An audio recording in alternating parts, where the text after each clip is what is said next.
Meaning of diphthongal. Diphthongal.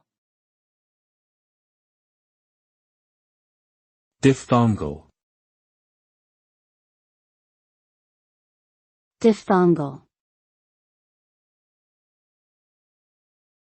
Diphthongal.